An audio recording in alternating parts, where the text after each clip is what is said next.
नमस्कार दोस्तों। टारगेट सीकर के फ्री एजुकेशन वाली इस श्रृंखला में मैं कुमार विमल आपका स्वागत करता हूं।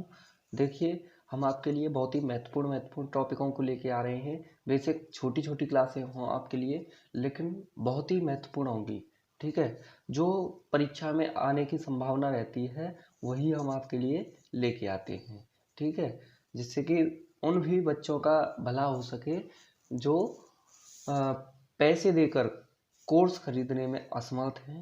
ठीक है, बहुत से कोचिंग संस्थानों के बहुत ही महंगे महंगे कोर्स हैं, तो उनको बहुत से बच्चे अफोर्ड नहीं कर पाते हैं। तो इसलिए उनके लिए भी हम ऐसी चीज़ें लेके आ रहे हैं जिससे आप सभी का भला हो सके।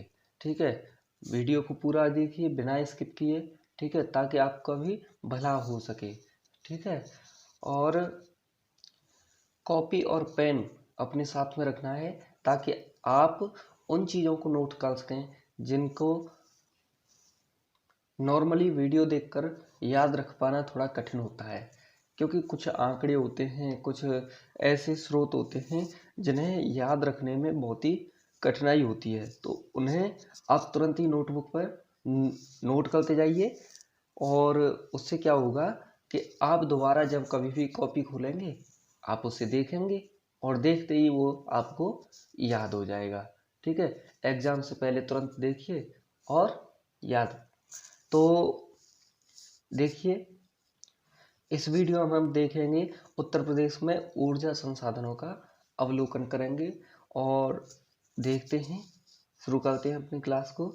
तो इसे हम नॉर्मली पढ़ते हुए निकलेंगे, बस जहाँ कहीं हमने कुछ पॉइंट्स रखे हैं उन्हें आप नोट कर लेना।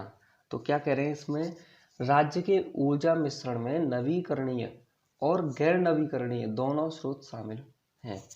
नवीकरणीय मतलब जिन्हें रिसाइकिल किया जा सकता है पुनः यूज के लिए।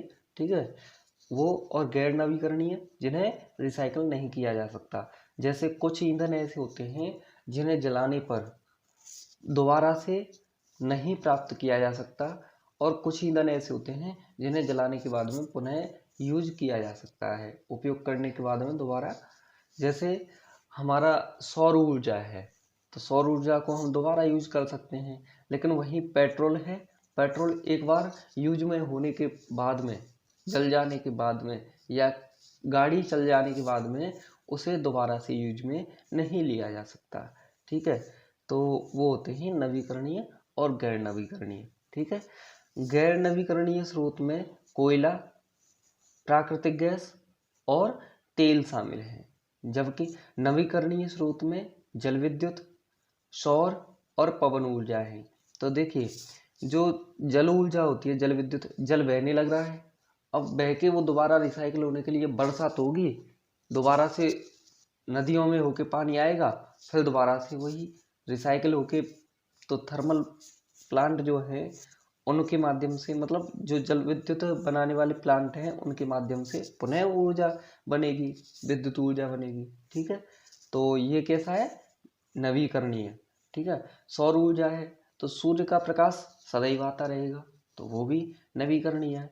और पवन ऊर्जा, हवा हमेशा ही चलती रहती है, और हवा से जो पंखे घूमते हैं, बड़े बड़े पंखे आपने देखे होंगे, वे घूमते रहते हैं, और उनके घूमने से क्या होता है, जो ऊर्जा बनती है, विद्युत बनती है, वह निरंतर बनती रहती है। जैसे ही हवा आएगी तुरंत ही पंखा घूमेगा, और पंखा घूमेगा तो क्या होगा, विद्युत बनेगी, तो उसमें खर्चा नहीं आता है ज़्यादा। ठीक है, इन संसाधनों में ज़्यादा खर्चा नहीं आता है, केवल शुरुआत में ही एक खर्चा आता है लगाने का और उन्हें मेंटेन करने का। ठीक है, आगे देखते हैं। राज्य में ऊर्जा क्षेत्र के प्रमुख क्षेत्रों में Uttar Pradesh power corporation limited UPPCL जो होता है, national thermal power corporation NTPC, और power grid corporation of India limited PGCIL, इनको आप ध्यान रखना। इनके जो फुल फॉर्म होती है ये भी पूछी जाती रहती है, एनटीपीसी की, यूपीपीसीएल की और पीजीसीआईएल की। इनकी जो फुल फॉर्म होती है ये परीक्षाओं में पूछी जाती रहती है, तो इनको आप ध्यान रखना। ठीक है। उत्तर प्रदेश कई अन्य भारतीय राज्यों की तरह नवीकरणीय और गैर नवीकरणीय ऊर्जा संसाधनों का मिश्रण है। यहाँ राज्य में इन संसाधनों का विभाजन दिया गया है। ठीक है। यहाँ जो अगले अन्य जो चैप्टर दिए गए हैं उनमें बताया गया है। देखिए क्या कह रहे हैं इसमें, गैर नवीकरणीय ऊर्जा संसाधन यानी नॉन रिन्यूएबल एनर्जी रिसोर्स जो होते हैं उनमें कोयला, उत्तर प्रदेश में कोयला सबसे महत्वपूर्ण गैर नवीकरणीय ऊर्जा संसाधन है। यानी उत्तर प्रदेश में जो ऊर्जा बनती है उसमें कोयला की जो है डिमांड सबसे अधिक होती है। उत्तर प्रदेश की अधिकांश बिजली किससे बनती है, कोयले से बनती है। ठीक है। और फिर आगे क्या कह रहे हैं, राज्य में कुछ कोयला आधारित थर्मल पावर प्लांट भी है जिनमें Anpara thermal power plant, Obra thermal power station और रोजा थर्मल पावर प्लांट हैं। इनको आप ध्यान रखना, ये कहाँ पर हैं, अनपरा, रोजा और एक ये है ओबरा। ठीक है। इनके बारे में पूछा जाता रहता है कि कौन सा थर्मल पावर स्टेशन कहाँ पर स्थित है। ठीक है। अब देखते हैं प्राकृतिक गैस के बारे में, जो नेचुरल गैस होती है उसके बारे में। उत्तर प्रदेश में प्राकृतिक गैस के सीमित भंडार हैं, लेकिन राज्य पाइपलाइन के माध्यम से राष्ट्रीय गैस ग्रिड से जुड़ा हुआ है और देवियापुर से पनकी सहित राज्य में कुछ गैस आधारित थर्मल पावर प्लांट हैं। ठीक है। देवियापुर है, वहाँ से पनकी सहित राज्य में कुछ गैस आधारित थर्मल पावर प्लांट जो लगे हुए हैं। अब देखते हैं तेल के बारे में, इनको देख लेना। ठीक है। यहाँ पर एक तो ये कोयला आधारित जो हैं उनको देख लेना, ओबरा, ठीक है, अनपरा और रोजा। ठीक है, इन्हें देख लेना। इसके बाद में जो गैस वाला है, गैस वालों को भी देख लेना। देवियापुर पनकी सहित जो कुछ पाइपलाइन है उनके बारे में भी देख लेना। इन पर आधारित क्या होता है, थर्मल पावर प्लांट। अब तेल पर आधारित जो है उनको देख लो। उत्तर प्रदेश में कुछ छोटे तेल भंडार हैं और राज्य में मथुरा में एक तेल शोधनशाला है, यानी मथुरा रिफाइनरी, इसके बारे में बता रहे हैं। आइए अगले उस पर चलते हैं।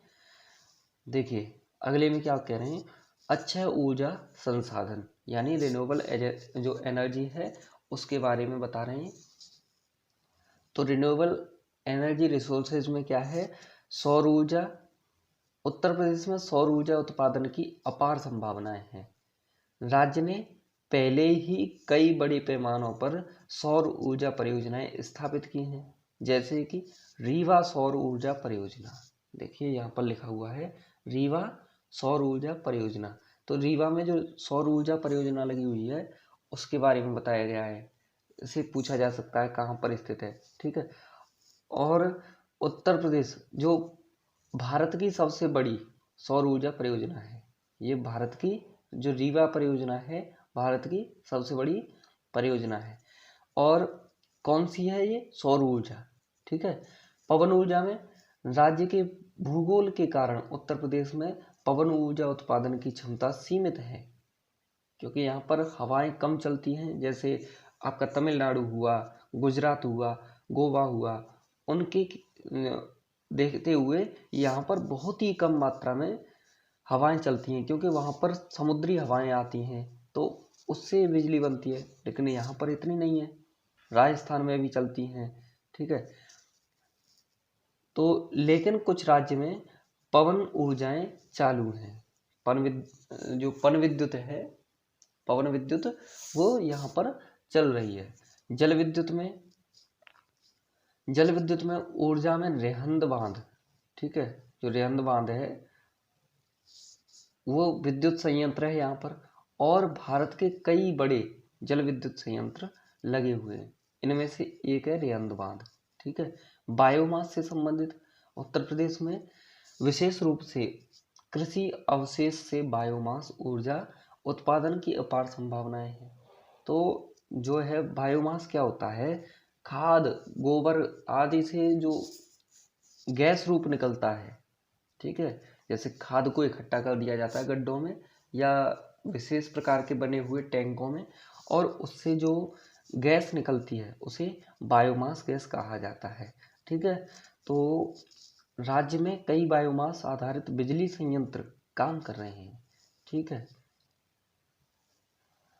कुल मिलाकर उत्तर प्रदेश में अक्षय ऊर्जा संसाधनों की महत्वपूर्ण क्षमता है, और राज्य सरकार गैर नवीकरणीय ऊर्जा संसाधनों पर निर्भरता कम करते हुए राज्य की ऊर्जा मांगों को पूरा करने के लिए इन संसाधनों के विकास को सक्रिय रूप से बढ़ावा दे रही है। क्या कर रही है? सक्रिय रूप से बढ़ावा दे रही है। तो ये निबंध रूप में था थोड़ा सा, और इसे हम आपके लिए लेके आए। इसे देखकर आप अपने विचार निबंध के रूप में लिखेंगे, अलग अलग जगह से थोड़े थोड़े पॉइंट भी लेंगे, तो उसे क्या होगा, आपका निबंध लिखने का समझ विकसित होगी और निबंध लिखने का कार्य भी प्रारंभ हो जाएगा। ठीक है, तो कुल मिलाकर आपको धीरे धीरे ही सही इसी प्रकार से ये हमने खुद लिखने की कोशिश की है। तो इसी प्रकार के वीडियोस के लिए हमारे YouTube चैनल को सब्सक्राइब कीजिए और लाइक कीजिए, शेयर कीजिए और सब्सक्राइब कीजिए। ठीक है, आज के लिए बस इतना ही। कल फिर मुलाकात होगी एक अच्छे से महत्वपूर्ण वीडियो के साथ में। जय हिंद, नमस्कार।